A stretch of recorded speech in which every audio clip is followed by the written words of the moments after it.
होता है इसके बारे में।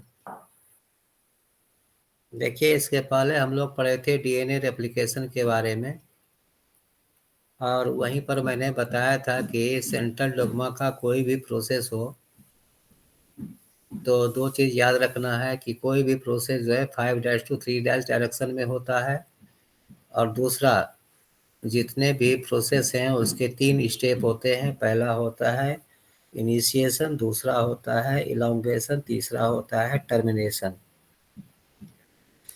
यहाँ पर डीएनए से जो आरएनए बनता है, इसी प्रोसेस को बोलते हैं हम लोग ट्रांसक्रिप्शन। किसी किसी केस में, particularly in case of virus, RNA से डीएनए बनता है। इस प्रोसेस को बोलते हैं हम लोग रिवर्स ट्रांसक्रिप्शन। वहाँ पर एक स्पेशल एंजाइम होता है रिवर्स ट्रांसक्रिप्टेज, उसी के चलते रिवर्स ट्रांसक्रिप्शन होता है, और ये रेस्ट्रिक्टेड टू वायरस ओनली है, और वह वायरस जिसमें कि आरएनए जीनोम के रूप में रहते हैं। तीसरा, जो आरएनए से प्रोटीन बनता है, उस प्रोसेस को बोलते हैं ट्रांसलेशन, जिसके बारे में कि हम लोग नेक्स्ट डे डिस्कस करेंगे। ट्रांसक्रिप्शन क्या है? The synthesis of RNA molecules using DNA as a template. यहाँ पर याद रखिएगा कि डीएनए हो या आरएनए हो, डीएनए से डीएनए बनेगा तो टेम्पलेट की आवश्यकता है, या डीएनए से आरएनए बनेगा तो टेम्पलेट डीएनए की आवश्यकता होगी। लेकिन याद रखना ये है कि यहाँ पर डीएनए के दोनों स्ट्रैंड में से कोई एक स्ट्रैंड ही पार्टिसिपेट करता है ट्रांसक्रिप्शन में, यानी एक ही टेम्पलेट जो है डीएनए होते हैं। तो जनरली क्या होता है कि जो हमारा जेनेटिक इन्फॉर्मेशन है, डायरेक्टली जो होता है डीएनए ट्रांसफर नहीं करता है, बल्कि वह अपने एक मैसेंजर के थ्रू मैसेज को ट्रांसफर करता है। That messenger is RNA. आप देखेंगे आगे कि जो प्रोटीन सिंथेसिस होता है, प्रोटीन सिंथेसिस में तीनों तरह के आरएनए का पार्टिसिपेशन होता है। अगर कोई भी आरएनए नहीं बनेगा तो इसका मतलब प्रोटीन सिंथेसिस हो ही नहीं पाएगा। तीनों आरएनए का पार्टिसिपेशन होता है। हालांकि आरएनए आजकल बहुत सारे टाइप्स हैं, बट तीन जो most common noun genetic RNA है वह है mRNA, messenger RNA, tRNA, transfer RNA, और आरआरएनए, राइबोसोमल आरएनए। एक एंजाइम होता है, यहाँ पर दिखाया गया है। एक मिनट, जरा सा हम वो कर ले, पेन लेजर पॉइंटर। यहाँ पर देखिए, ये दिखाया गया है, ये पूरा एंजाइम है। इस एंजाइम को बोलते हैं हम लोग आरएनए पॉलीमरेज, और आरएनए पॉलीमरेज ही एंजाइम होता है जिसके चलते कि आरएनए का ट्रांसक्रिप्शन होता है, डीएनए का ट्रांसक्रिप्शन होकर के आरएनए का फॉर्मेशन होता है। ये हम लोग पूरा डिटेल में देखेंगे। ये देखिए, आपकी 5' to 3' है, ये 3' to 5' है। जो आरएनए बन रहे हैं 5' to 3' डायरेक्शन में बन रहे हैं। जो टेम्पलेट में जो डीएनए का स्ट्रैंड टेम्पलेट के रूप में कार्य करता है उसको बोलते हैं हम लोग टेम्पलेट स्ट्रैंड, और जो पार्टिसिपेट नहीं करता है उसको बोलते हैं नॉन टेम्पलेट स्ट्रैंड। इसको बोलेंगे हम लोग नॉन कोडिंग स्ट्रैंड, इसको बोलेंगे हम लोग कोडिंग स्ट्रैंड। याद रखिएगा, वह डीएनए टेम्पलेट जो पार्टिसिपेट करता है आरएनए के ट्रांसक्रिप्शन में, उस डीएनए के स्ट्रैंड को बोलते हैं हम लोग नॉनसेंस स्ट्रैंड या नॉन कोडिंग स्ट्रैंड। और उसके अपोजिट जो स्टैंड होता है, जो पार्टिसिपेट नहीं कर रहा है, उसको बोलेंगे हम लोग टेम्पलेट स्टैंड, कोडिंग स्टैंड और सेंस स्टैंड। क्योंकि जो आरएनए बनते हैं, ये आरएनए इक्विवेलेंट टू यहाँ पर के जो डीएनए स्टैंड होते हैं वही होता है, सिमिलर होता है। बस अंतर ये होता है, यहाँ पर जो थायमिन होता है डीएनए में, आरएनए में सिर्फ यूरासिल होता है उसके बदले में। देखिए, 4 major classes of RNA molecules हैं।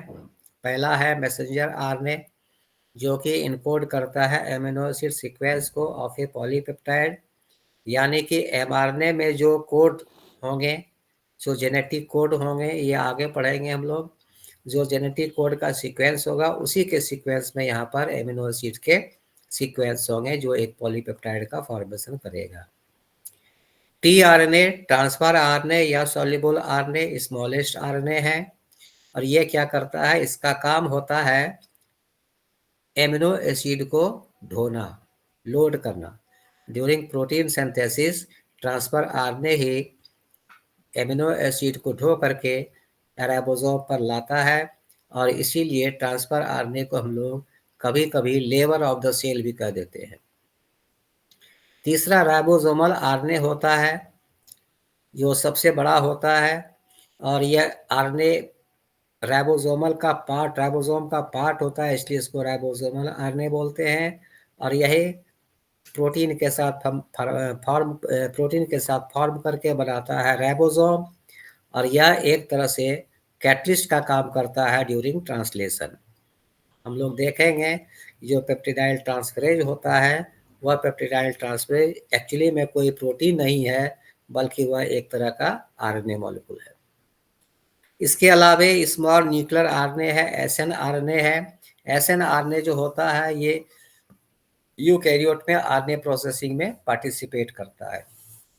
इसके अलावा भी बहुत सारे आरएनए मॉलिक्यूल्स हैं, जैसे एसएनओ आरएनए या एससी आरएनए या फिर जी आरएनए जो आरएनए एडिटिंग का काम करता है। ये बहुत सारे आरएनए हैं, बट ये 3 आरएनए याद रखिएगा, इसी के फॉर्मेशन को हम लोग बोलते हैं ट्रांसक्रिप्शन। इसमें भी अगर स्पेसिफिकली पूछा जाए what do you mean by transcription, that is the formation of a messenger RNA M RNA from the DNA, this is called transcription. इस तीनों का अगर ऑप्शन रहेगा तो उसमें से मेन ऑप्शन यही है। ठीक है, यस नो बोलो। गुड, भाग गए सब। Yes sir. सब भाग गए है सर। चलो, ट्रांसक्रिप्शन यह एक तरह का जीन एक्सप्रेशन है। जीन का एक्सप्रेशन जब भी होता है तो उसका पहला पार्ट होता है आरएनए का ट्रांसक्रिप्शन, दूसरा पार्ट होता है ट्रांसलेशन। तो यह एक जीन रेगुलेटरी एलिमेंट्स के द्वारा होता है जो हर जीन को ट्रांसक्राइब करने का काम करता है, ये हम लोग आगे देखेंगे भी। दूसरा होता है कि जब भी डीएनए से आरएनए बनेगा तो कुछ जो पार्ट होंगे डीएनए के वह अनविंड होंगे, यानी जिस जीन का ट्रांसक्रिप्शन होना है वह अनविंड होगा।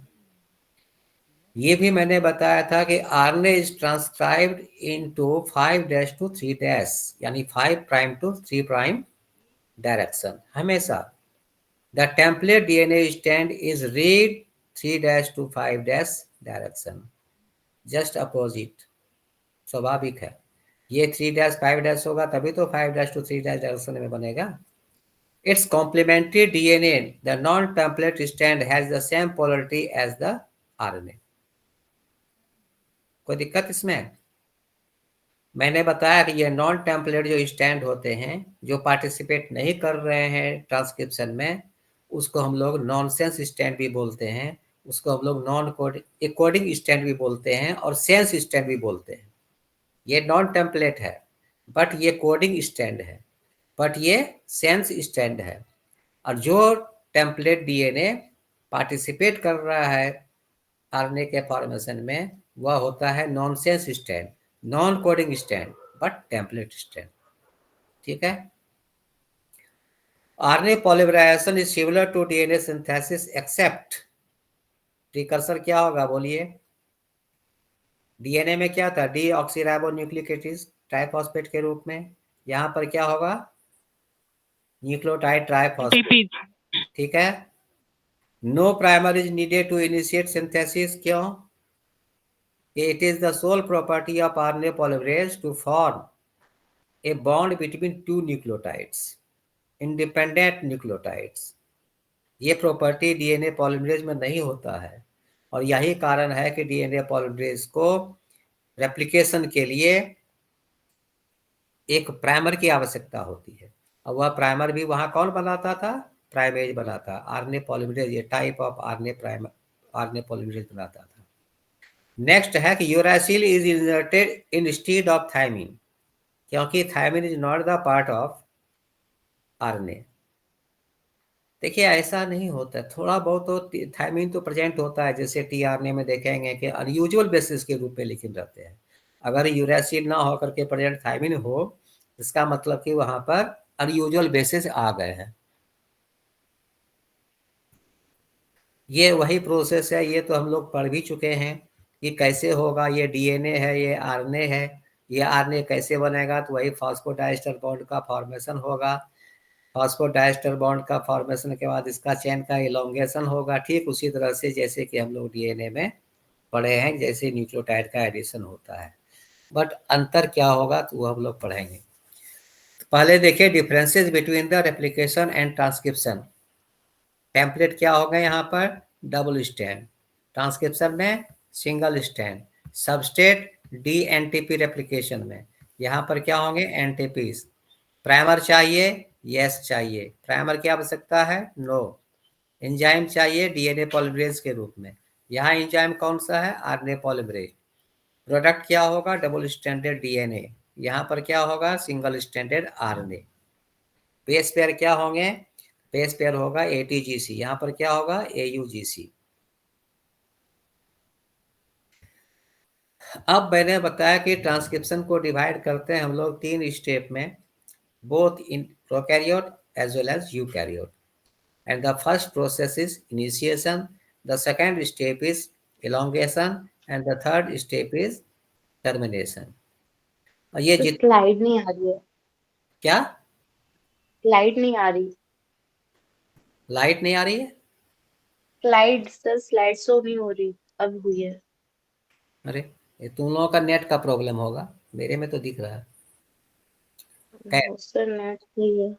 The process of elongation is highly conserved between prokaryote and eukaryote, but initiation and termination are somewhat different. सब में, दोनों में थोड़ा सा डिफरेंस होगा, क्योंकि बहुत सारे फैक्टर्स होंगे जो कि फैक्टर्स रिस्पॉन्सिबल होते हैं for initiation as well as for termination. Template, coding stand, stand, ये सब हम लोग पढ़ चुके हैं। देखिए उसी को हम लोग एसिमेट्रिक डिस्ट्रीब्यूशन का ट्रांसक्रिप्शन करते हैं कि only the template stand use for transcription but coding stand is not. The transcription direction on different stand is opposite. अगर सपोज कि इस स्टैंड और इस स्टैंड दोनों का ट्रांसक्रिप्शन होगा, दोनों ही स्टैंड पार्टिसिपेट ट्रांसक्रिप्शन में नहीं करते हैं। क्यों नहीं करते हैं, क्योंकि सपोज कि ये भी आरएनए का फॉर्मेशन कर रहा है, ये भी आरएनए का फॉर्मेशन कर रहा है, ये दोनों आरएनए जो होंगे हाइब्रिड बना देंगे, और वह आरएनए जो होगा फिर वह SI RNA, small interfering RNA का फॉर्म करेगा, जो कि सेल के लिए हार्मफुल होगा। इसलिए नेचर ने क्या दिया है कि दोनों स्टैंड में से कोई एक स्टैंड ही आरएनए का फॉर्मेशन करेगा। यानी सपोज कि यहाँ से यहाँ तक जीन है, तो कोई एक ही, दोनों जीन के जो दो स्टैंड है उसमें से एक ही स्टैंड जो होंगे वह पार्टिसिपेट करेंगे किसमें, ट्रांसक्रिप्शन में। आरएनए पॉलीमरेज, देखिए आरएनए पॉलीमरेज ही सोल एंजाइम है जो कि ट्रांसक्रिप्शन के लिए रिस्पॉन्सिबल होता है, और यह डीएनए डिपेंडेंट आरएनए पॉलीमरेज है। यानी आरएनए पॉलीमरेज डीएनए टेम्पलेट के रूप में यूज करके ही एमआरएनए, टीआरएनए या आरआरएनए का फॉर्मेशन करता है। प्रोकैरियोटिक आरएनए पॉलीमरेज जो होते हैं मल्टी सेबनेटिक स्ट्रक्चर होता है और अबाउट 480 केडी किलो डाल्टन के बने होते हैं। यूकैरियोटिक सिस्टम में जो आरएनए पॉलीमरेज होते हैं तीन तरह के होते हैं। पहला होता है RNA polymerase first, RNA polymerase second, RNA polymerase third. यहाँ पर प्रोकैरियोटिक आरएनए पॉलीमरेज एक ही एंजाइम है जो तीनों तरह के आरएनए को फॉर्म करता है, लेकिन यूकैरियोटिक सिस्टम में 3 different types of RNA polymerase are used for the formation of different types of RNA, है ना। देखिए ये आरएनए पॉलीमरेज ई कोलाई यानी प्रोकैरियोट के जो आरएनए पॉलीमरेज होते हैं, इसके जो होलो एंजाइम होते हैं वह कितने तरह के होते हैं, कितने सेगमेंट के बने होते हैं। तो 2 अल्फा होता है, बीटा होता है, बीटा डैश होता है, और यह सिग्मा होता है। एक और फैक्टर होता है जिसको बोलते हैं हम लोग यहाँ पर omega. But exactly what is the role of omega omega we don't know yet, up to yet. तो ये अल्फा 70 जो होते हैं उसका मोलेकुलर वेट इतना होता है, और इसका काम होता है determine the DNA to be transcribe. ठीक है। बीटा जो होता है यह कैटलाइज पॉलीमराइजेशन। बीटा डैश जो होता है bind and open DNA template. और यह सिग्मा जो होता है यह रिकॉग्नाइज करता है प्रोमोटर को कि आरएनए पॉलीमरेज किस प्रोमोटर पर जाके बाइंड करेगा। ये डिफरेंट यूनिट्स के डिफरेंट फंक्शंस हैं। इसमें बीटा जो होता है यही पॉलीमराइजेशन का काम करता है, और यह सिंगल प्रोटीन होता है जिसमें कि सब चीज की प्रॉपर्टी होती है। यहाँ पर देखिए वही चीज है, 2 अल्फा है, बीटा बीटा डैश, और ये सिग्मा है, ओमेगा है। ये सिंगल प्रोटीन जो होते हैं आरएनए पॉलीमरेज जो होते हैं यही तीनों तरह के आरएनए का फॉर्मेशन करता है, एमआरएनए, टीआरएनए, आरआरएनए। और इसमें एक और यूनिक प्रॉपर्टी होता है, इधर से अनविंडिंग करता है, इधर से रिविंडिंग का काम करता है। यानी अनविंड करेगा और इधर से रिविंडिंग भी होते जाएगा। थोड़े ही समय के लिए उसमें आरएनए डीएनए का हाइब्रिड का फॉर्मेशन होता है, जो हम लोग देखेंगे यार आगे। आरएनए पॉलीमरेज ऑफ यूकैरियोट जो होते हैं देखिए 3 तरह के होते हैं, पहल फर्स्ट, सेकेंड एंड थर्ड। ये फर्स्ट, सेकेंड एंड थर्ड जो है इसके प्रोडक्ट होते हैं आरआरएनए 45 एस आरआरएनए। सेकेंड के होते हैं HN RNA heterogeneous nuclear RNA, और थर्ड के होते हैं टीआरएनए, एसआरएनए और 5s आरआरएनए। क्लियर। अब ये तीनों को जो डिफ्रेंशिएट किया गया है किस आधार पर किया गया, ये एक ग्लाइकोसाइड्स होते हैं जिसका नाम है एमिनिटीन। ये एमिनिटा फेलाइट्स एक मशरूम के वैरायटी का है प्लांट, उसी से एक्सट्रैक्ट किया गया है। और यह देखा गया है कि अगर कोई एंजाइम इस पर इसका यानी कि इस एमिनिटीन का कोई प्रभाव ना पड़े तो उसको कह दिया गया आरएनए पॉलीमरेज फर्स्ट। एमिनिटीन सेकेंड का अगर बहुत ही हाई कंसंट्रेशन में अगर इनहिबिशन हो तब उसको कह दिया गया सेकेंड। और थर्ड का जो होता है बहुत ही मॉडरेट कंसंट्रेशन में अगर इनहिबिशन हो तो इसका मतलब है वो थर्ड। तो ये एमिनिटीन जो होता है very sensitive to RNA polymerase, याद रखिएगा, वेरी सेंसिटिव। और इट इनहिबिट्स पॉल सेकेंड, यानी कि ये जो पार्ट है आरएनए पॉलीमरेज सेकेंड है इसी को इनहिबिट करने का काम करता है। और यह मशरूम है जो कि एक तरह का वैरायटी है, इसी से एमिनिटा फेलाइट्स जो होते हैं इसका नाम है। एमिनिटीन जो है एक्सट्रैक्ट किया जाता है और इनहिबिटर्स ऑफ ट्रांसक्रिप्शन के रूप में यूज किया जाता है।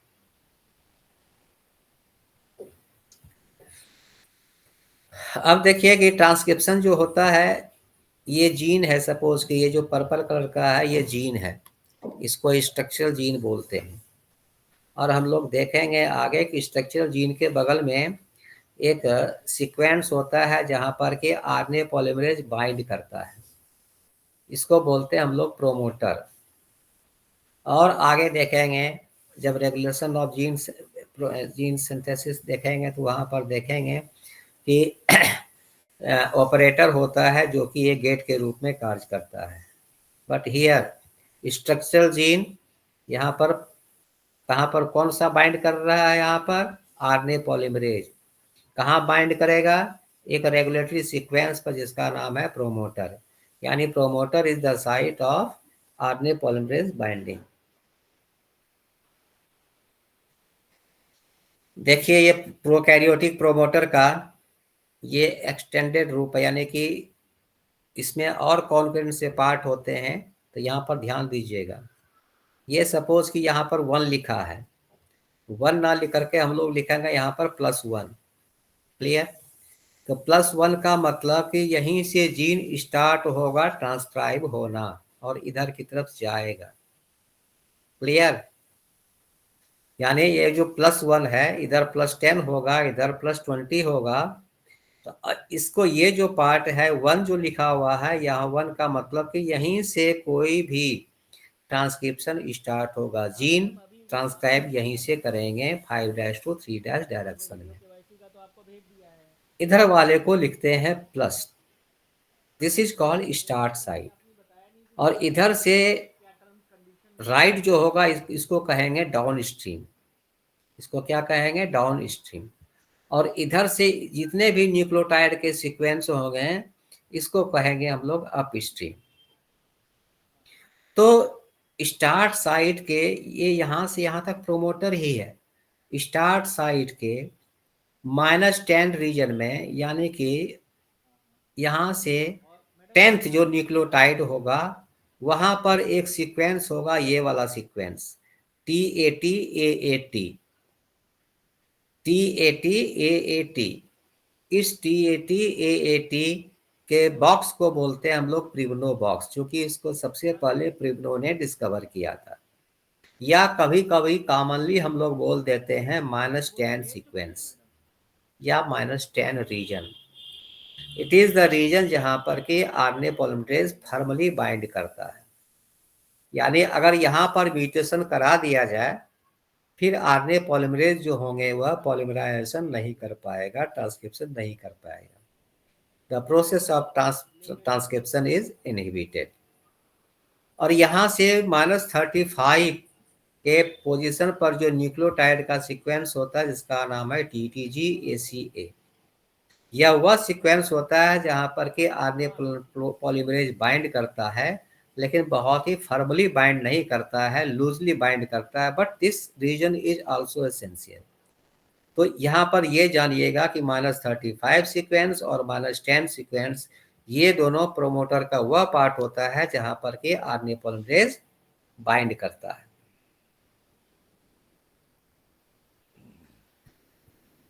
इसको ये जो TTG ACA जो है sequence, this is recognition site और आरएनए पॉलीमरेज के बाइंडिंग साइट हैं। -10 region TAT AAT is the region at which stable complex of DNA and RNA polymerase is form, जिसके चलते कि आरएनए का फॉर्मेशन होता है। अब ट्रांसक्रिप्शन ऑफ प्रोकैरियो थोड़ा सा पढ़ते हैं। प्रोमोटर के बारे में तो पढ़ लिए। प्रोमोटर ही वह रीजन है जहां पर कि आरएनए पॉलीमरेज बाइंड करेगा। कैसे बाइंड करेगा, कौन बाइंड करेगा, ये हम लोग अभी देखेंगे। तो सबसे पहले देखिए यहाँ पर इनिशिएशन फेज है। इनिशिएशन फेज में क्या होता है, आरएनए पॉलीमरेज रिकॉग्नाइज करता है प्रोमोटर को with the help of sigma subunit. और सिग्मा जो होते हैं कई तरह के, सिग्मा 54, सिग्मा 72, सिग्मा 34, सिग्मा 18। ये डिफरेंट जो सिग्मा होते हैं डिफरेंट कंडीशंस में प्रोमोटर के साथ बाइंड कराते हैं किसको, आरएनए पॉलीमरेज को, और स्टार्ट्स द ट्रांसक्रिप्शन प्रोसेस। दूसरा होता है elongation phase. The RNA strand is continuously growing during this phase. And termination phase में क्या होते हैं, एक फैक्टर आता है जिसके बारे में कि हम लोग पढ़ेंगे, वह क्या करेगा, टर्मिनेट करा देगा आरएनए के ट्रांसक्रिप्शन को। Initiation, RNA polymerase recognizes the TTG-ACA region and slides the top 8 region, then opens the DNA complex। यानी यहाँ पर जो प्रोमोटर पर रीजन है -35 सीक्वेंस और -10 सीक्वेंस, यह रिकॉग्नाइज करेगा। रिकॉग्नाइज करने के बाद दोनों के बीच में जो हाइड्रोजन बॉन्ड्स होंगे उसको तोड़ देंगे। तोड़ने के बाद ये दोनों स्टैंड जो होंगे एक बबल के रूप में कन्वर्ट हो जाएगा, जिसको बोलेंगे transcription bubble. And this is about 17+1 base pair. यानी यह जो आप लूप देख रहे हो या जो आप बबल देख रहे हो यह 17+-1 बेस पेयर के होंगे। लेकिन यहाँ पर जो बाइंड कराएगा करेक्ट जीन के करेक्ट प्रोमोटर पर, इसके लिए रिस्पॉन्सिबल होगा सिग्मा फैक्टर, जो कि कई डिफरेंट तरह के होते हैं। The first nucleotide on RNA transcript is always purine triphosphate. GTP is more often than ATP. जब भी ट्रांसक्रिप्शन स्टार्ट होगा याद रखिएगा कि पहला जो न्यूक्लियोटाइड होगा वह प्यूरिन ट्राइफॉस्फेट के रूप में होगा, यूज होगा। यानी जीटीपी होगा या एटीपी होगा, और मोस्ट कॉमनली जीटीपी यूज होता है। दूसरा द पीपीपी यानी ट्राइफॉस्फेट जो ग्वानिन के हैं, PNOH structure remains on the RNA transcript until RNA processing synthesis is completed. The three molecules form A transcription initiation complex. ये आरएनए पॉलीमरेज सिग्मा का पूरा असेंबली डीएनए प्लस ये part, ये कहलाता है transcription initiation complex. No primer is needed for RNA synthesis. Sigma 7 falls off from the RNA polymerase once the first 3-5' phosphodiester bond is formed. यानी कि कहा जाता है कि जब दो न्यूक्लियोटाइड के बीच में फॉस्फोडाइस्टर बॉन्ड का फॉर्मेशन होता है तो सिग्मा 7 जो होते हैं वहां से अलग हो जाता है। लेकिन देखा यह गया है कि 6 to 7 न्यूक्लियोटाइड्स का जब एडिशन हो जाता है तब वहां से सिग्मा 7 जो होते हैं वो वहां से निकल जाते हैं। Then core enzyme moves along the DNA template to enter the elongation phase. Elongation जो होता है, the release of sigma 7 causes the conformational change of the core enzyme. The core enzyme slides on the DNA in towards the 3' end. Free NTPs are added subsequently या sequentially to the 3' end of the nascent RNA strand. RNA polymerase DNA segment of 40 nucleotides and the nascent RNA form a complex. This is known as transcription bubble. The 3' end of the segment of the nascent RNA hybridizes with the DNA template and its 5' end extend out the transcription bubble as the synthesis is processing. ये हम discuss करेंगे, अभी घबराओ नहीं। अब यहाँ पर देखिए यही चीज यहाँ पर दिखाया गया है कि ये काम है रिविंडिंग का। भाई रिविंडिंग तो होना ही है, जब डीएनए अनविंड होंगे तो फिर वह रिविंडिंग होगा। तो रिविंडिंग के लिए कोई स्पेशल प्रोटीन नहीं है, बल्कि कहता है कि ये जो आरएनए पॉलीमरेज है, इसी आरएनए पॉलीमरेज की एक्टिविटी होती है कि इस डीएनए के जो सेपरेट हो गया था स्टैंड उसको रिविंड कर देना। आगे जो यहाँ पर देख रहे हो कि अनविंड हो रहे हैं, तो अनविंडिंग के लिए कोई अलग से प्रोटीन रिस्पॉन्सिबल नहीं है, बल्कि अनविंडिंग कौन करता है? तो ये आरएनए पॉलीमरेज का यूनिट ही करता है।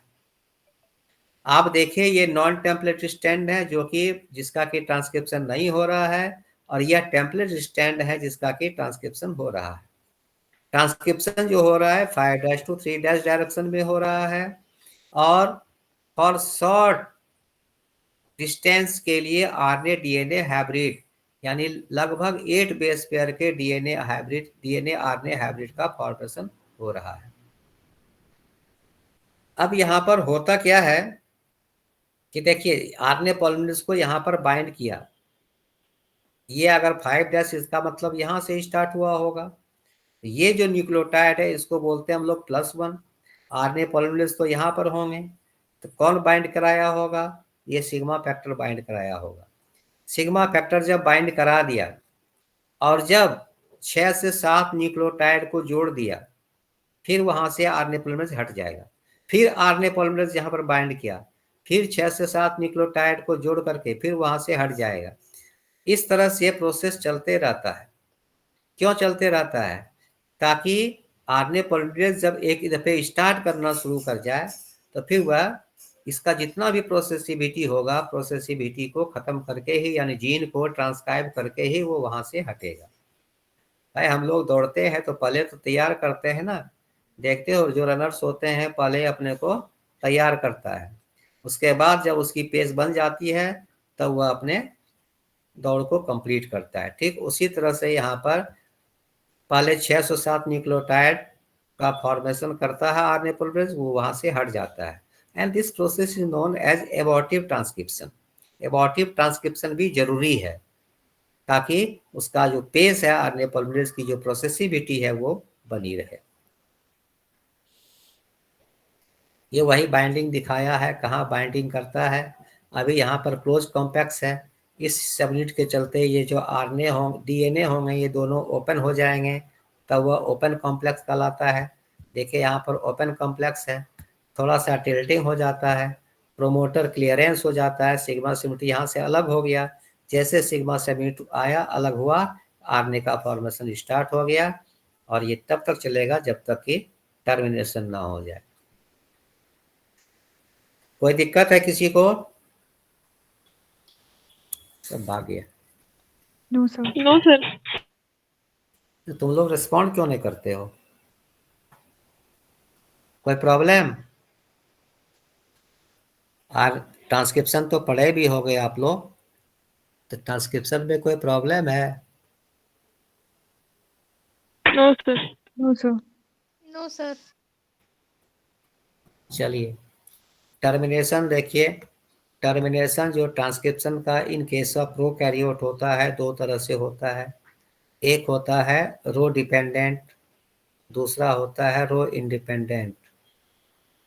रो एक तरह का फैक्टर है जो कि आरएनए पॉलीमरेज से ही सटा रहता है, लेकिन जब सट जाएगा तो वह उसको टर्मिनेट कर देगा। और रो इंडिपेंडेंट जो होते हैं वह रो पर डिपेंडेंट नहीं होता है, वहाँ पर एक टर्मिनेशन एंड में एक सीक्वेंस बनता है, उसी सीक्वेंस के चलते जो होते हैं टर्मिनेशन हो जाता है। ये टेम्पलेट डीएनए का 2 फोल्ड सिमेट्री दिखाया गया है, और ये उसका ट्रांसक्रिप्ट है, यानी इस जीन का ये ट्रांसक्रिप्ट है। ये 3' to 5' है, इसका ट्रांसक्रिप्ट है, देख लीजिए। ये ट्रांसक्रिप्ट में देखिए यहाँ पर जीसी रिच रीजन्स होते हैं, और जीसी रिच रीजन्स के चलते क्या होता है कि यह जो लीनियर फैशन में है अरेंज न्यूक्लियोटाइड्स, वह अपने को फोल्ड करके इस तरह से लूप लाइक स्ट्रक्चर में फॉर्म करता है, फॉर्मेशन होता है। जो यहाँ पर स्टेम है ये लूप है, ये लूप लाइक स्ट्रक्चर का फॉर्मेशन किया, और लूप लाइक स्ट्रक्चर के फॉर्मेशन के बाद यहाँ पर देखिए ये है पॉली यू, पॉली खाली यू यू यू है, ये पॉली यू रिच रीजन्स हो अगर आ गए, सपोज कि लूप बन गया, और लूप बनने के बाद पॉली यू रिच रीजन्स हैं, यहाँ पर से सीधे आरएनए पॉलीमरेज जो होते हैं हट जाते हैं, और इस तरह से रो इंडिपेंडेंट टर्मिनेशन हो जाता है। ठीक है, कोई भी जीन जो होता है उसके जो टर्मिनेशन एंड होते हैं वहाँ पर जीसी रिच रीजन्स होते हैं। यह जीसी रिच रीजन जो सीक्वेंस है, टर्मिनेशन सीक्वेंस जो होता है, अल्टीमेटली टर्मिनल एंड में एक लूप लाइक स्ट्रक्चर का फॉर्मेशन करता है, और यह लूप लाइक स्ट्रक्चर जो होंगे वो पॉलीयूरन में खत्म होता है। इस पॉलीयूरन जहां पर मिला उसको, वहीं से टर्मिनेशन खत्म। दूसरा जो रो फैक्टर होते हैं, रो एक तरह का प्रोटीन है जो कि हेक्सामर के रूप में प्रेजेंट होता है, यानी 6 यूनिट का बना होता है। ये जहां पर आरएनए पॉलीमरेज जो होते हैं ये तो आगे बढ़ते गया, और ये आरएनए का फॉर्मेशन करते गया। एक चीज याद रखिएगा आप लोग कि बैक्टीरिया में क्या होता है या प्रोकैरियोट में क्या होता है कि ट्रांसक्रिप्शन और ट्रांसलेशन ये साथ साथ चलता है, ये हम लोग आगे पढ़ेंगे, बस खाली यहाँ पर बता दिए। और साथ ही साथ डिग्रेडेशन भी ये सिमल्टेनियस होते हैं। कि यहाँ पर क्या है कि हमको देखना है कि टर्मिनेशन कैसे होता है, आरएनए टर्मिनेट कैसे कर जाते हैं। जैसे ही 5' एंड बनता है, यहाँ पर देखिए 5' एंड बन गया, इसके साथ जुड़ जाएंगे ये वाला प्रोटीन, रो प्रोटीन। और रो प्रोटीन अब क्या करेगा, आरएनए पॉलीमरेज आगे की तरफ जा रहा है, ये भी पीछे से चल रहा है, पीछे पीछे जा रहा है। और जो रो प्रोटीन होते हैं इसका जो स्पीड होता है थोड़ा सा फास्ट होता है, और इसको आगे बढ़ने के लिए एनर्जी की आवश्यकता होती है। तो एनर्जी जो होते हैं वह खुद यूज करता है। देखिए यहाँ पर एटीपी यूज करके एटीपी प्लस पीआई हुआ, और यह इसके मूवमेंट के लिए रिस्पॉन्सिबल हुआ। और ये क्या करेगा, जब ये इसके साथ में पहुंच जाएगा, यहाँ पर पहुंच जाएगा, ये क्या करेगा, यहाँ से आरएनए और के पार्ट को जो सिंथेसिस हो यानी है कि आरएनए पॉलीमरेज को क्या करेगा, वहां से हटा देगा, और इस तरह से टर्मिनेशन हो जाता है। 2 वे ऑफ टर्मिनेशन हुआ, पहला हुआ रो डिपेंडेंट और दूसरा हुआ रो डिपेंडेंट। रो इंडिपेंडेंट टर्मिनेशन में देखिए वही चीज जो मैंने बताया है, वही चीज है their termination signal is a stage of 30 to 40 nucleotides and many GC rich regions is followed by poly-U. This forms stem loop structure, और यही स्टेम लूप स्ट्रक्चर जो होगा रिस्पॉन्सिबल होगा फॉर टर्मिनेशन। वही चीज जो यहाँ पर दिखाया गया, देखिए पॉलीयूरन बना है, पॉलीयूरन अगर बन गया तो इसका मतलब कि टर्मिनेशन हो जाएगा।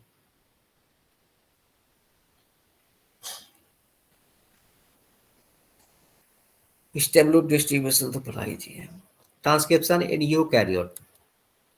यूकैरियोट में देखिए थोड़ा सा अंतर है। पहला कि यहाँ पर 3 different types of RNA polymerase हैं for the formation of 3 different types of RNA. यहाँ पर भी प्रोमोटर की आवश्यकता होती है और कुछ अपस्ट्रीम रेगुलेटरी एलिमेंट्स होते हैं, रीजन्स होते हैं। दूसरा द 6 एक्टिंग एलिमेंट्स होते हैं जो स्पेसिफिक सीक्वेंस होते हैं on the DNA template that regulate the transcription of 1 और मोर जीन। ये हम लोग रेगुलेशन ऑफ जीन्स में पढ़ेंगे। यहाँ पर एक चीज़ और यहाँ पर ध्यान रखना है कि हमारा जो स्ट्रक्चरल जीन होता है वह अगर ट्रांसक्रिप्ट है तो वह सीधे पार्टिसिपेट नहीं करता है प्रोटीन सिंथेसिस में, क्योंकि हमारा जो जीन होता है वह स्प्लिट होता है। स्प्लिट का मतलब बटा हुआ होता है। किसमें बटा हुआ होता है तो कोडिंग सीक्वेंस में और नॉन कोडिंग सीक्वेंस में। 2 कोडिंग सीक्वेंस के बीच में एक नॉन कोडिंग सीक्वेंस होता है जिसको बोलते हैं इंट्रॉन, और कोडिंग सीक्वेंस को बोलते हैं एक्सॉन। तो एक्सॉन और इंट्रॉन्स में डिवाइडेड रहते हैं, इसीलिए इस तरह के जीन को फिलिप शार्प ने कहा था 1978 में स्प्लिट जीन। दूसरा कि ये सपोज कि स्प्लिट जीन थे तो यहाँ भी +1 होगा, इसके नीचे जो होंगे डाउन स्ट्रीम होगा, इसके ऊपर में क्या होगा अप स्ट्रीम होगा। तो इसके जो प्रोमोटर है यहाँ से यहाँ तक जो प्रोमोटर है, इस प्रोमोटर रीजन में भी टाटा बॉक्स होते हैं, TAT AAT। इस टाटा बॉक्स को हॉगनेस ने सबसे पहले रिकॉग्नाइज किया था, इसलिए इसको बोलते हैं हॉगनेस बॉक्स। लेकिन ये जो होते हैं करीब -35 -25 सीक्वेंस पर होते हैं, माइनस यानी कि स्टार्ट साइड से -25 की दूरी पर, और -75 की दूरी पर यहाँ पर एक दूसरा रीजन होता है cat box, CAAT cat box, और एक तीसरा भी एक एलिमेंट होता है अपस्ट्रीम एलिमेंट जिसको बोलते हैं GC बॉक्स। यह यहाँ पर प्रोमोटर के 3 पार्ट हो गए। पहला हो गया GC बॉक्स, दूसरा हो गया CAAT बॉक्स, कैट बॉक्स और टाटा बॉक्स। चूंकि आरएनए पॉलीमरेज जो होते हैं यहाँ पर बड़े होते हैं, इसीलिए यहाँ पर 3 डिफरेंट टाइप्स ऑफ बॉक्स को रिप्रेजेंट किया गया है। पहला हुआ हॉगनेस बॉक्स, दूसरा हुआ कैट बॉक्स, तीसरा हुआ GC बॉक्स। इसके अलावा यहाँ पर देखिए लिखा हुआ है इनहेंसर। इनहेंसर एक अलग ही सीक्वेंस होता है जो इस जीन के ट्रांसक्रिप्शन की एक्टिविटी को बढ़ा देगा या घटा देगा, यानी यह सिंपली जो इसके जो पार्ट होते हैं वो कहाँ काम करते हैं, आरएनए पॉलीमरेज की एक्टिविटी को बढ़ाने का या घटाने का। ये टाटा बॉक्स पर दिखाया गया है कि कितना % अगर ए है, कितना जी है, इसमें म्यूटेशन करा दिया जाए तो उसकी फ्रीक्वेंसी डिफरेंट पार्ट में क्या होती है, ये दिखाया गया है। अच्छा, दूसरा कि ये जो इनिशिएशन ऑफ ट्रांसक्रिप्शन होता है वह ट्रांसक्रिप्शन फैक्टर के द्वारा रेगुलेट होता है, और ट्रांसक्रिप्शन फैक्टर जो होते हैं तीनों ही एंजाइम के, जैसे आरएनए पॉलीमरेज फर्स्ट के, सेकेंड के और थर्ड के अलग अलग होते हैं। तो यहाँ पर जो लिखा गया है कि आरएनए पॉलीमरेज सेकेंड, और यहाँ पर लिखा गया क्या, transcription factor second. Transcription factor second का मतलब कि यह आरएनए पॉलीमरेज सेकेंड का फैक्टर है। और यह कितने फैक्टर हैं तो 6 ट्रांसक्रिप्शन फैक्टर्स हैं A to H। कितने फैक्टर हैं A to H 6। ये ट्रांस एक्टिंग फैक्टर्स हैं, सारे के सारे प्रोटीन हैं जो कि रिकॉग्नाइज करता है और बाइंड करता है और बाइंड कराता है आरएनए पॉलीमरेज सेकेंड को। जब तक ये सारे के सारे फैक्टर्स नहीं होंगे तब तक आरएनए पॉलीमरेज का एक्टिवेशन नहीं होगा, और एक्टिवेशन नहीं होगा तो ये ट्रांसक्रिप्शन नहीं कर पाएगा। यहाँ पर देखिए सब जो जितने भी ट्रांसक्रिप्शन फैक्टर हैं इनिशिएशन के, इलोंगेशन के, उसका क्या क्या काम होता है थोड़ा सा यहाँ पर देख लीजिए। तो सबसे पहला फैक्टर है transcription factor second D. Second D होते हैं दो पार्ट के बने हुए। पहला होता है टीबीपी, टाटा बाइंडिंग प्रोटीन। इसका नाम ही है टाटा बाइंडिंग प्रोटीन, यानी ये कहां पर बाइंड करेगा? टाटा बॉक्स पर। और दूसरा पार्ट होता है, उसका नाम है TAF, TATA binding protein associating factor, यानी उसके साथ और भी कुछ प्रोटीन जुड़ जाते हैं जिसको कहते हैं ट्रांसक्रिप्शन या टाटा बाइंडिंग एसोसिएशन फैक्टर। इस सब का काम होता है रिकॉग्नाइज करना टाटा बॉक्स को। दूसरा होता है TF सेकेंड ए, जो स्टेबलाइज करता है binding of TF second B and TBP। TF second B bind करता है TBP के और रिक्रूट करता है TF सेकेंड F कॉम्प्लेक्स को। और TFE ये क्या करता है? एटीपीएज एक्टिविटी है, हेलिकेज एक्टिविटी है। और TFH क्या करता है? इसमें हेलिकेज एक्टिविटी होती है, अनविंड करने का काम करता है, और साथ ही साथ आरएनए पॉलीमरेज के जो कार्बोक्सी टर्मिनल डोमेन होते हैं उसमें फॉस्फोरिलेशन करता है। और जैसे ही फॉस्फोरिलेशन किया कि आरएनए पॉलीमरेज एक्टिव हो गया, ट्रांसक्रिप्शन स्टार्ट।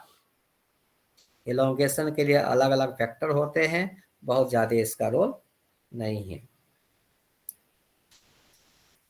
अब यहां पर देखिए कि जब भी इनिशिएशन यूकैरियोट में होगा तो कैसे एक कॉम्प्लेक्स का फॉर्मेशन होगा, आरएनए पॉलीमरेज को कैसे लाया जाएगा, आरएनए पॉलीमरेज को कैसे एक्टिवेट किया जाएगा, उसका यह फिगर है। तो सबसे पहले क्या होता है कि देखिए एक है क्या? TATA box. इसके साथ कौन जुड़ेगा? TATA binding factor. और इस टाटा बाइंडिंग फैक्टर के जुड़ने के बाद कौन आ जाएगा? TAF। क्लियर? ये दोनों को मिला देते हैं तो कहलाता है TF second D for dog. ये TF सेकेंड डी के ही दो पार्ट हैं, टाटा बाइंडिंग प्रोटीन और TF सेकेंड F। जब ये यहाँ पर टाटा बाइंड के साथ, टाटा बाइंडिंग प्रोटीन जो है और TAF ये टाटा बॉक्स के साथ जुड़ जाएगा, तब ये आएगा A और दूसरा आएगा B। ये दोनों इसके साथ जुड़ जाएगा। जब इसके साथ जुड़ जाएगा तब TF सेकेंड F आ जाएगा, और TF सेकेंड F के साथ क्या आ जाएगा? आरएनए पॉलीमरेज आ जाएगा। ठीक है? और उसके बाद फिर TF सेकेंड और TF सेकेंड E मिल करके DNA के स्टैंड को ओपन करेगा, है ओपन करना भी जरूरी है। और TF सेकेंड A जैसे ओपन करेगा कि ये TF सेकेंड H क्या करेगा कि आरएनए पॉलीमरेज, चूंकि यह एक प्रोटीन है, यह प्रोटीन है तो इसके तो कार्बोक्सी टर्मिनल एंड होंगे, तो कार्बोक्सिल टर्मिनल एंड को क्या करेगा? फॉस्फोरिलेट कर देगा। जब फॉस्फोरिलेट कर देगा तो वह वहां से इस सब कुछ छोड़ देगा, TF सेकेंड F बच जाएगा और आगे बढ़ना शुरू कर जाएगा। इधर की तरफ बढ़ेगा तो 5' to 3' डायरेक्शन में, और इस तरह से ट्रांसक्रिप्शन को स्टार्ट कर देगा। तो वह उसी चीज को दिखाया गया है। TF transcription factor and pre initiation complex जो है कैसे बनते हैं, ये सब कैसे बन रहे हैं, टाटा बॉक्स में कौन कौन से प्रोटीन जुड़ रहे हैं, कि कौन किसके बाद जुड़ रहा है, सबका सब इनका स्ट्रक्चर क्या होता है, और अल्टीमेटली जो होते हैं फॉस्फोरिलेशन कैसे होता है।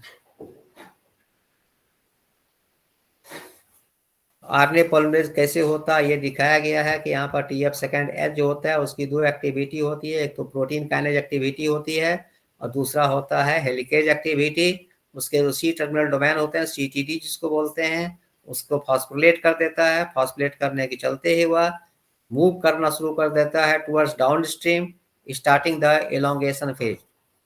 And most of the TFs यानी ट्रांसक्रिप्शन फैक्टर्स होते हैं फॉल्स ऑफ हो जाते हैं from the pre initiation complex during elongation phase, लेकिन F साथ में रहता है। इलोंगेशन पढ़ चुके हैं। प्रोकैरियोट यूकैरियोट में क्या होता है, कैसे होता है, ये देखिए ट्रांसक्रिप्शन कहाँ हो रहा है, यूकैरियोट में, इसमें क्या हो रहा है, साइटोप्लाज्म में दिखा।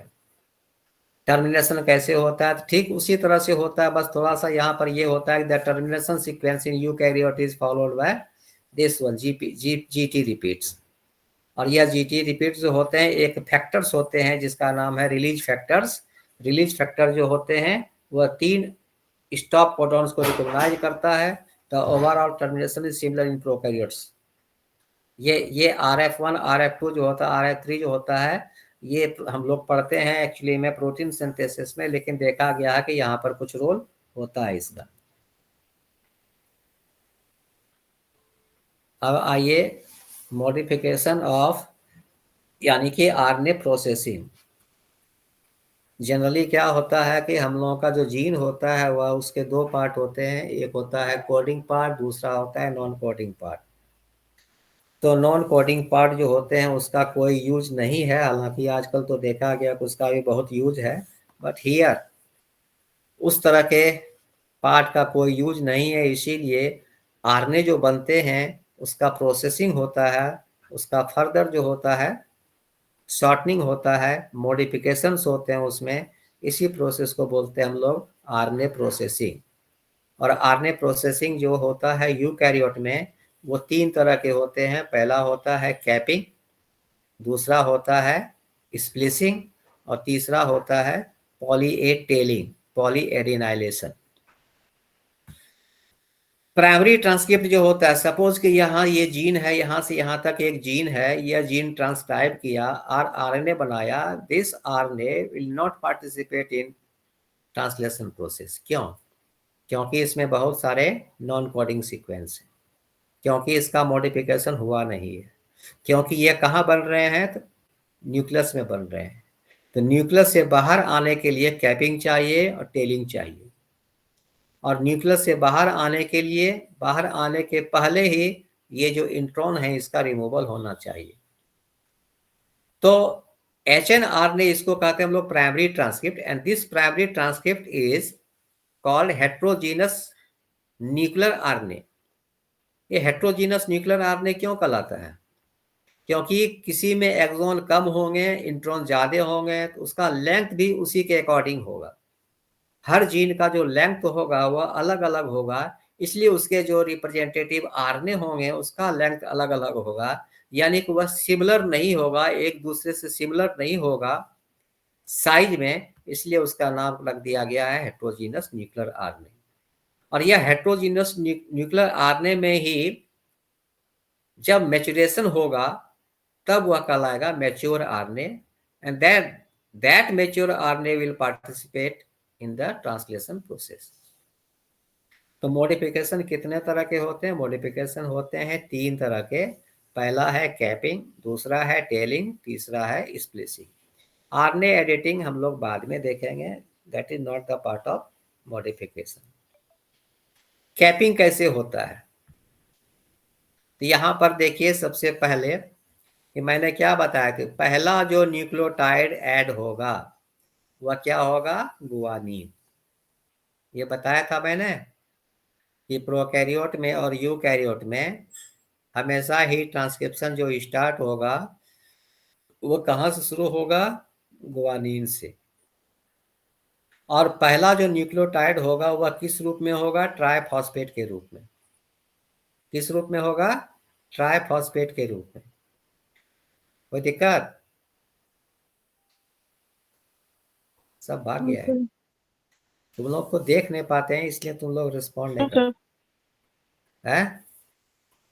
ये क्या बता रहे हैं हम? ये क्या बता रहे हैं? बोलो। चलो छोड़ो। यहाँ पर एक न्यूक्लियोटाइड जो होंगे इसके साथ जुड़ जाएंगे। कुछ इंजाइम होते हैं, 2 इंजाइम होते हैं, एक होता है ट्राइफॉस्फेटेज और दूसरा होता है ट्रांसफरेज। ये क्या करेगा, पहले इस ट्राइफॉस्फेटेज क्या करेगा, यहाँ से न्यूक्लियोटाइड को, ये जो फॉस्फेट ग्रुप है उसको हटा देगा, फिर यहाँ पर जोड़ देगा। जैसे जुड़ा कि जो फर्स्ट पोजीशन पर N है यहाँ पर, ये मिथाइलेटेड कंडीशन में आ जाएंगे, तब ये कहलाता है कैपिंग। अब कैपिंग जो है, ये कैप 0 होते हैं जब एक मिथाइलेशन होगा, अगर 2 मिथाइलेशन होगा तो कैप 1 कहते हैं, 3 मिथाइलेशन होगा तो कैप 2 कहते हैं। ये कैपिंग जो होता है, कैप भी होता है, 3 तरह के होते हैं। ये क्या करता है कि 5' इंड को ब्लॉक कर दिया। क्यों ब्लॉक कर दिया, ताकि फिर फर्दर जो है, जब ये न्यूक्लियस से जब साइटोप्लाज्म में बाहर आए तो उसका डिग्रेडेशन ना हो और ट्रांसपोर्ट जो है वह इजी हो। ये कैपिंग जरूरी है for maturation process of mRNA।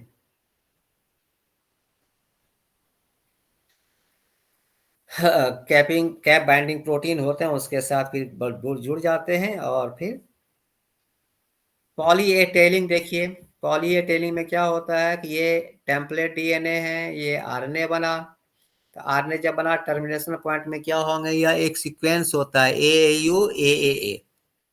जैसे ये सीक्वेंस बना कि एक आरएनए पॉलीमरेज जो होते हैं क्या करेगा कि इसको एक स्ट्रक्चर होता है, क्लीव करने का काम करता है। क्लीव करने के बाद यहाँ पर एक एंजाइम होता है जिसको बोलते हैं poly A polymerase. Poly A polymerase क्या करेगा, खाली एडेनाइलेशन जोड़ते जाएगा जोड़ते जाएगा जोड़ते जाएगा। इस तरह से अबाउट 200 न्यूक्लियोटाइड्स जो एडेनिन टाइप के न्यूक्लियोटाइड्स हैं उसको ऐड कर देगा और वहां से फिर वह हट जाएगा। This also is essential for the transport of mRNA from nucleus to cytoplasm. और ये आरएनए पॉलीमरेज की जो टेलिंग होती है, यह भी क्या करता है, इसके साथ बहुत सारे पॉली ए बाइंडिंग प्रोटीन जो होते हैं जुट जाते हैं और इसके लॉन्गेविटी को बढ़ा देता है, ताकि जब यह न्यूक्लियर ट्रांसपोर्ट ये साइटोप्लाज्म में आए तो उसका कोई डिग्रेडेशन ना हो। नेक्स्ट जो पॉली ए टेल होते हैं, ये सारे के सारे ऑलमोस्ट जितने भी यूकैरियोटिक एमआरएनए हैं सब में पाए जाते हैं, एक्सेप्ट हिस्टोन प्रोटीन के जो एमआरएनए होते हैं उसमें पॉली ए टेल प्रेजेंट नहीं होता है। एमआरएनए को 2 तरह से बांट देते हैं, poly A plus, poly A minus. जिसमें पॉली ए टेल प्रेजेंट होंगे उसको पॉली ए प्लस कहेंगे, जिसमें एब्सेंट होंगे उसको बोलेंगे पॉली ए माइनस। ये देखिए ये एमआरएनए स्प्लिसिंग की पार्ट है, तो यहाँ पर देखिए ये डीएनए है, यह डीएनए से बना एमआरएनए है, लेकिन वह एमआरएनए है जो मैच्योर किया हुआ है। इसका जब हाइब्रिडाइजेशन किया गया जीन के सिंगल स्ट्रैंडेड डीएनए के साथ, यहाँ पर देखिए ये लूप निकल गया, ये लूप निकल गया, ये लूप निकल गया, लूप निकल गया। ये लूप क्यों निकला, क्योंकि एक्चुअली में एमआरएनए से जो इंट्रॉन थे वह रिमूव हो गए। तो मैच्योर आरएनए जो होते हैं बहुत ही शॉर्टर देन डीएनए टेम्पलेट। क्यों होते हैं, क्योंकि मैच्योर हो गया, उसमें इंट्रॉन्स जो थे वह रिमूव हो गए, जिसके चलते कि इसकी लंबाई जो थी वह कम हो गई। स्प्लिट जिनके बारे में बता चुके हैं। यहाँ पर आरएनए फर्स्ट है, आरएनए सेकेंड है, यहाँ पर एक्सॉन 1 है, दूसरा एक्सॉन 2 है। यहाँ पर एक सीक्वेंस होते हैं, इस सीक्वेंस को रिकॉग्नाइज करता है डिफरेंट तरह के आरएनए, एसएनआरएनए जिसको बोलते हैं हम लोग small nuclear RNA, U1 U2 इस तरह से होते हैं।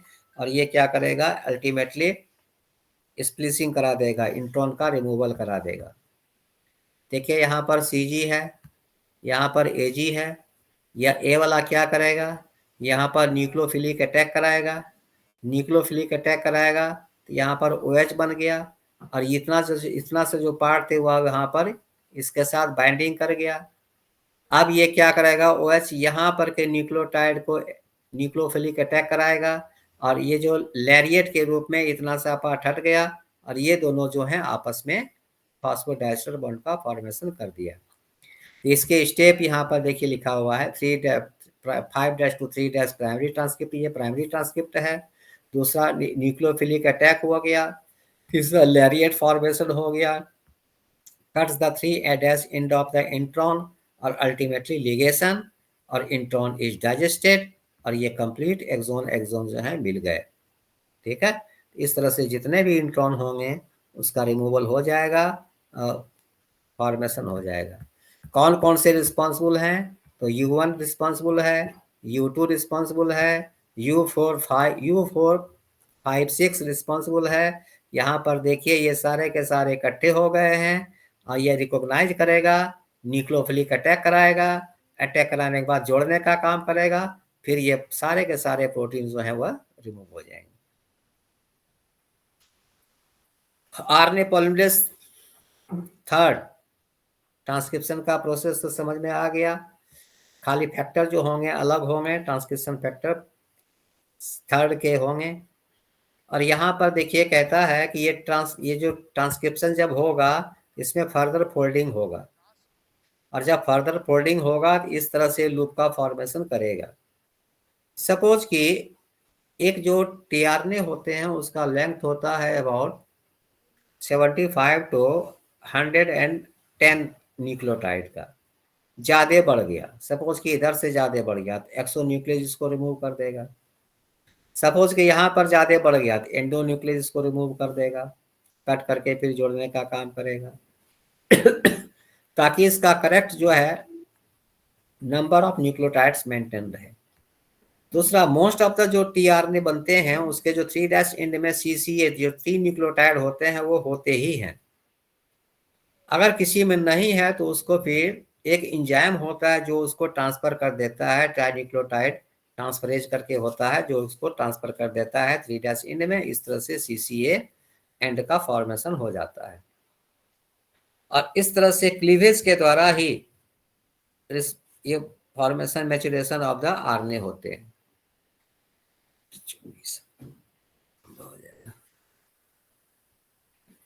मॉडिफिकेशन ऑफ टीआरएनए वही प्रोसेसिंग जो मैंने बताया वही होता है। क्लीवेज जो होता है आरएनए न्यूक्लियस पी के द्वारा होता है, लाइगेज जो होते हैं आरएनए लाइगेज के द्वारा होता है। एक्शन ऑफ वही टीआरएनए न्यूक्लियोटाइड ट्रांसफरेज जो होते हैं सीसीए का जो ट्रांसफर होता है वो मैंने बताया।